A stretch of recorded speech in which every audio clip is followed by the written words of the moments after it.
فرد صمد عن صفة الخلق بريء رب جلي خلق الخلق كمالا رب جلي خلق الخلق كمالا এক চশমে জাদান গাফেল আজা শাহনবাসী এক চশমে জাদান গাফেল আজা শাহনবাসী शायद के निगाहे कुनदा गाहनवाशी शायद के निगाहे कुनदा गाहनवाशी उल्फत में बराबर के वफा हो के जफा हो उल्फत में बराबर के वफा हो के जफा हो हर चीज में लज्जत है अगर दिल में मजा हो हर चीज में लज्जत है अगर दिल में मजा हो जे अल्लाह आसमान बनाइছে যে আল্লাহ জমিন বানাইছে যে আল্লাহ চন্দ্র বানাইছে যে আল্লাহ সূর্য বানাইছে যে আল্লাহ আমি তুমি গোটা দুনিয়ার মধ্যে সব কিছু বানাইছে ও মুসলমান আপনাদের কাছে জানতে চাই যিনি এত কিছুর সৃষ্টির মালিক যদি দুনিয়ার মধ্যে কাউকে ভয় পাইতে হয় ঈমানের আওয়াজ দিয়া বলো ভয় পাবো কাকে আরো জোরে চিল্লা বলো কাকে দুনিয়ার কোনো এমপি কে ভয় পাওয়া যাবে না দুনিয়ার কোনো মন্ত্রীকে ভয় পাওয়া যাবে না দুনিয়ার কোন মেম্বার চেয়ারম্যান এলাকার সন্ত্রাসকে ভয় পাওয়া যাবে না ভয় যদি পাইতে হয় ঈমানের আওয়াজ দিয়া বলো একমাত্র ভয় পাবো কাকে আল্লাহ তাআলা জানায় দেয় ইয়া আইয়ুহাল্লাযীনা আমানুত্তাকুল্লাহ হাক্কা তুকাতিহি ওয়া লা তামুতুন্না ইল্লা ওয়া আনতুম মুসলিমুন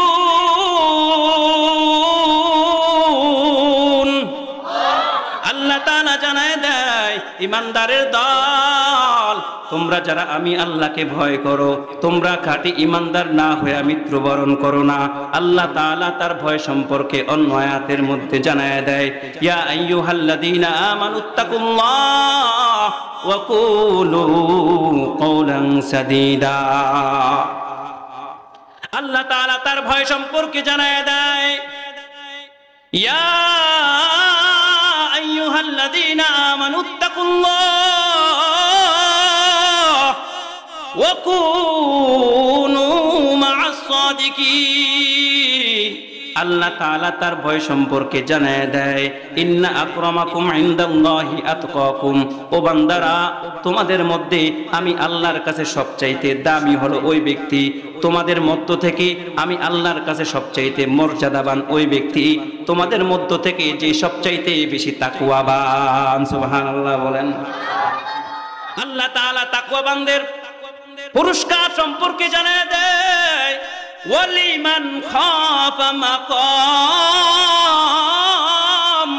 আল্লাহ তাআলা জানায় দেয় ওয়ালিমান খাফা মাকাম রাব্বিহি জান্নাতান তোমরা যারা আমি আল্লাহর সামনে দাঁড়াইবা এই ভয় করো আল্লাহ বলেন তাদের জন্য আমি আল্লাহর পক্ষ থেকে দুইটা জান্নাত চিল্লায় বলেন কয়টা আল্লাহ তাআলা মুত্তাকিদের ফজিলত সম্পর্কে জানায় দেয় ইন্নালিল মুত্তাকিনা মাফাজা আল্লাহ তাআলা জানায় দেয় মুত্তাকিনদের জন্য সফলতা মুত্তাকিনরা হলো সফল কাম আল্লাহ তাআলা মুত্তাকিনদের সাথে থেকে ঘোষণা করেন ইন্নাল্লাহা লা'মা'আল মুত্তাকিন আল্লাহ বলেন যারা তাকওয়াবান আমি আল্লাহ তাদের সাথে আছি সুবহানাল্লাহ বলেন না মুসলমান আল্লাহ তাআলা কোরআনের মধ্যে এতবার তাকওয়ার কথা কেন বললেন তাকওয়ার বিষয় আল্লাহ কোরআনের মধ্যে এতবার কেন উল্লেখ করলেন ও মুসলমান আল্লাহ বারবার বলে বান্দা তোমরা আমাকে ভয় করো বান্দা তোমরা আমাকে ভয় করো কেন কারণ মুসলমানের দিলের মধ্যে যদি তাকওয়া থাকে মুসলমানের দিলের মধ্যে যদি ভয় থাকে ওই মুসলমান কোনোদিন মিথ্যা কথা বলতে পারে না আরো জোরে চিল্লায় বলেন মুসলমানের অন্তরের মধ্যে যদি মালিকের ভয় থাকে ওই মুসলমান কোনোদিন চগলখড়ি করতে পারে না। মুসলমানের অন্তরের মধ্যে যদি মালিকের ভয় থাকে, ওই মুসলমান কোনোদিন সাধারণ মানুষের উপর জুলুম নির্যাতন করতে পারে না। ওই চেয়ারম্যানের দিকে তাকাও,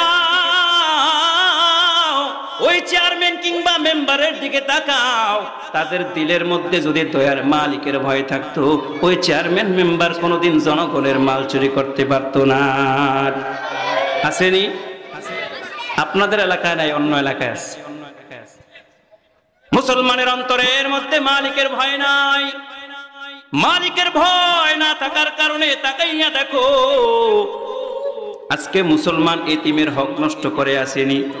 এলাকার মধ্যে যদি প্রভাবশালী থাকে, ওই প্রভাবশালী সাধারণ মানুষের উপর জুলুম করে আসেনি। একমাত্র সমাধান হলো রবের ভয়। চিল্লায়া বলেন, কার ভয়? আর কে দারাত খাউফে হক দর দিল মোদাম জন্নাতুল মাওয়াদেহাতুরা মাকাম। যাদের হৃদয়ে আছে আল্লাহর ভয়, তারা কভু পথ ভুলে যায় না। ঠিক কিনা? যাদের হৃদয়ে আছে আল্লাহর ভয়, তারা কভু পথ ভুলে যায় না। আল্লাহর প্রেম ছাড়া এই দুনিয়ায় কারো কাছে কোনো কিছু চায় না। রাতের আধারে যারা সিজদাতে রয়, দু চোখের অশ্রুতে নদী যেন বয়। রাতের আধারে যারা সিজদাতে রয়, দু চোখের অশ্রুতে নদী যেন বয়। ছলনার হাত ছানি যতই আসুক, ছলনার হাত ছানি যতই আসুক, পেছনে ফিরেও তাকায় না। যাদের হৃদয়ে আছে আল্লাহর ভয়, তারা কভু পথ ভুলে যায় না। আল্লাহর প্রেম ছাড়া এই দুনিয়ায় কারো কাছে কোনো কিছু চায় না। ঠিক কিনা? এ মুসলমান, জোরে আওয়াজ দিয়া বলো, ভয় থাকবে কার? আরো জোরে চিল্লায় বলো, ভয় থাকবে কার?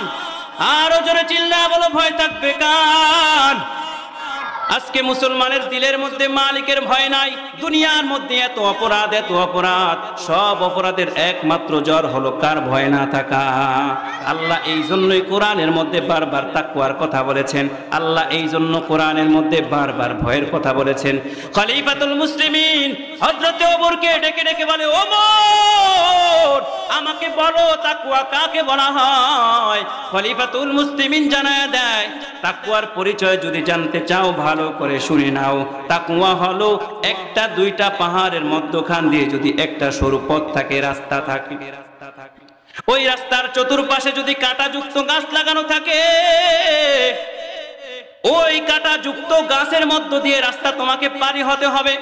সাহাবী আমাকে বলো, ওই রাস্তা যদি তুমি পার হতে চাও, ওই কাঁটাযুক্ত গাছের মধ্যে পাড়া দিয়ে যাবে নাকি বেছে বেছে যাইবা? সাহাবী জবাব দেয়, ওমর আমি যদি এই রাস্তা পার হতে হয়, অবশ্যই আমাকে কাঁটা বেছে বেছে চলতে হবে। খলিফাতুল মুসলিমিন জানায় দেয়, এটাই হলো মহান রবের তাকওয়া। তুমি চলতে গিয়া তোমার সামনে হাজারো গুনাহ থাকবে, তুমি চলতে গিয়া তোমার সামনে গুনাহ থাকবে, কাঁটার মতো এমন হাজার হাজার বাধা, কাঁটার মতো এমন হাজার হাজার গুনাহ তোমার সামনে থাকবে। এই গুনাহগুলোকে যদি তুমি পারি দিয়ে চলতে পারো, মুসলমান, এটাই হবে তোমার জন্য তাকওয়া। আজকে আমাদের মধ্যে তাকওয়া নাই, তাই গুনাহ থেকে পরহেজ করতে পারি না। সাহাবায়ে কেরামের তাকওয়া কেমন ছিল জানো? তাইম্মায়ে মুস্তাহিদিন, তাবেঈদের তাকওয়া কেমন ছিল জানো? মুসলমানদের প্রথম খলিফা হযরতে আবু বকর সিদ্দিক রাদিয়াল্লাহু তাআলা আনহুর তাকওয়া কেমন ছিল জেনে নাও। আবু বকর সিদ্দিক রাদিয়াল্লাহু তাআলা আনহুর খাদেম একজন ইহুদি বালক। ওই ইহুদি বালক প্রতিদিন বাজার থেকে কাজকর্ম করে বাজার থেকে খাবার নিয়ে আবু বকরের সামনে উপস্থাপন করে। আবু বকর প্রশ্ন করে হালাল না হারাম? বলে হালাল। আবু বকর সেখান থেকে খায়। প্রতিদিনের মতো আবু বকরের খাদেম আজকে আয়েশা বলে আজকে খাবার নিয়ে আসছে। খাবার নিয়ে আসার পর জিজ্ঞাসা করা ছাড়া আবু বকর সিদ্দিক রাদিয়াল্লাহু তাআলা খাবারটা খেয়ে ফেললেন। আবু বকর জিজ্ঞাসা করা ছাড়া খাবারটা খাওয়ার পর খাদেম ডাক দিয়ে বলে হুজুর, আপনি তো প্রতিদিন খাবার খাওয়ার সময় আমাকে প্রশ্ন করেন খাবারটা হালাল না হারাম, আজকে কেন জিজ্ঞাসা করা ছাড়া আপনি খাবারটা খেয়ে ফেললেন? কারণটা কি?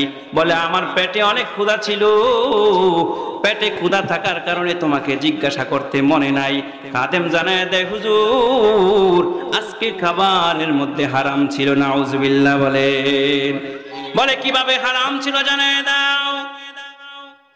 খাদেম ডেকে বলে হুজুর আইয়ামে জাহালিয়াতের সময় আমি একজন গণক ছিলাম, গণনার কাজ করতাম। গণনা করে করে মানুষকে ধোঁকা দিয়ে কামাই রোজগার করতাম। আপনার খাদেম হওয়ার পূর্বে আইয়ামে জাহালিয়াতের মধ্যে আমি এক ব্যক্তির গণনার কাজ করেছিলাম, তাকে ধোঁকা দিয়েছিলাম। ওই ধোঁকার বিনিময়ে সে আমাকে দেয় নাই, বলেছে এটা বাকি থাকলো, পরবর্তীতে যখন তোমার সাথে সাক্ষাৎ হবে আমি তোমাকে এর বিনিময়ে দিয়ে দেব। আজকে যখন বাজার থেকে আসতে যাই ওই আল্লাহর বান্দার সাথে আমার সাক্ষাৎ হয়ে যায়। তার সাথে সাক্ষাৎ হওয়ার পর সে আমাকে ওই কাজের বিনিময়ে কিছু খাবার দেয়, গণনার খাবার। যেই খাবারগুলো ছিল হারাম সেই খাবারগুলো আপনার সামনে উপস্থাপন করেছি। খলিফাতুল মুসলিমিন হযরতে আবু বকর রাদিয়াল্লাহু তাআলা আনহু যখন এই কথা শুনলেন বড় অবাক হয়ে গেল, আশ্চর্য হয়ে গেল। হ্যাঁ রে, আজকে আমি হারাম খাবার খেয়ে ফেলছি। এই হারাম খাবার পেটের মধ্যে যাওয়ার পর আমার শরীরের ভিতরে গোশত হবে, এই হারাম গোশত দ্বারা যত ইবাদত করব কোনো ইবাদত কবুল হবে না। নামাজ পড়ব, নামাজ কবুল হবে না। কেন? কারণ একমাত্র কারণ হলো আমার শরীরের মধ্যে হারাম ঢুকে গেছে। এই শরীরের মধ্যে হারাম ঢুকে যাওয়ার কারণে আমার ভিতর থেকে আল্লাহর ভয়ও আস্তে আস্তে উঠে যাবে। আবু বকর বড় পেরেশান। আবু বকর এক দৌড়ে সাহাবায়ে কেরামের কাছে চলে যায়। সাহাবায়ে কেরামরে প্রশ্ন করে, ও সাহাবায়ে কেরাম আমাকে তোমরা সমাধান দিয়ে দাও, আজকে আমি হারাম খাবার খেয়ে ফেলছি, এই হারাম খাবার আমি পেট থেকে কিভাবে বের করব, আমাকে সমাধান দিয়ে দাও। সাহাবায়ে কেরাম বলে, আবু বকর আপনার সমাধান হলো আপনি জলদি করে বেশি করে পানি পান করে ফেলেন। এই পানিগুলো যখন আপনার পেটের মধ্যে যাবে, পেটের মধ্যে যাওয়ার পর আপনি আঙ্গুলটাকে গলার মধ্যে দিয়া দিবেন। খলিফাতুল মুসলিমিন সাথে সাথে পানি খেয়ে ফেললেন। পানি খাওয়ার পর হাতটাকে গলার মধ্যে ঢুকাইয়া দিলেন। ওইদিকে আল্লাহ দেখতেছে সমাজের মধ্যে ভরে গেছে হারাম খাওয়া মানুষ। এই ছিল সাহাবায়ে কেরামের তাকওয়া, খলিফাতুল মুসলিমিনের তাকওয়া। এমন ছিল তাদের ভয়, তারা গুনাহ থেকে বাঁচার জন্য সর্বাত্মক প্রচেষ্টা করতেন। আমরা কতটুকু করি একটু চিন্তা করেন, আমরা কতটুকু করি? খলিফাতুল মুসলিমিন হযরতে ওমরের ইতিহাস শুনে নাও। খলিফাতুল মুসলিমিন হযরতে ওমর রাদিয়াল্লাহু তাআলা আনহু সারা বিশ্বের অর্ধবিশ্বের শাসনকর্তা ছিলেন। সারা বিশ্বের অর্ধবিশ্ব তিনি শাসন করেছিলেন। কে নাম কি চিল্লায় বলেন? হযরতে ওমর রাদিয়াল্লাহু তাআলা। সারা বিশ্বের অর্ধেক বিশ্ব যিনি শাসন করেছিলেন, তার তত্ত্বাবধানে সারা বিশ্ব সকল দেশগুলা চলত। সেই খলিফাতুল মুসলিমিন হযরতে ওমর রাষ্ট্রীয় কোষাগারের মধ্যে বসে রাষ্ট্রের হিসাব নিকাশ করতে আছে। রাষ্ট্রের হিসাব নিকাশ করার সময় রাতে রাষ্ট্রের বাতি জ্বালায় তিনি হিসাব করতে আছে। এমন সময় হযরতে আলী রাদিয়াল্লাহু তাআলা আনহু কামরার মধ্যে ঢুকে গেছে। কামরার মধ্যে আলী ঢুকার পর হযরতে ওমর রাদিয়াল্লাহু তাআলা আনহুর সাথে সাথে বাতিটা বন্ধ করে দিলেন। হযরতে আলী ডেকে বলে, ওমর কি কারণে তুমি বাতিটা বন্ধ করেছো? আমি কি কোনো অপরাধ করেছি নাকি বলো? বলে না না, তুমি কোনো অপরাধ করো নাই, তাইলে বাতিটা কেন বন্ধ করলা বলো? হযরত ওমর জানায় দেয়, ও আলী রে, শুনে নে, এতক্ষণ পর্যন্ত আমি রাষ্ট্রের হিসাব নিকাশ করেছিলাম, রাষ্ট্রের বাতি জ্বালায়া। তুমি যখন আলী আমার কাছে আসলা, তুমি আসার সময় তোমার আমার বিষয়টা পার্সোনাল বিষয় হয়ে গেছে। এই পার্সোনাল বিষয়ের জন্য আমি রাষ্ট্রের বাতি ব্যবহার করতে পারি না। সুবহানাল্লাহ। এটা ছিল সাহাবায়ে কেরামের তাকওয়া। আছেনি আমাদের মধ্যে? জোরে বলেন।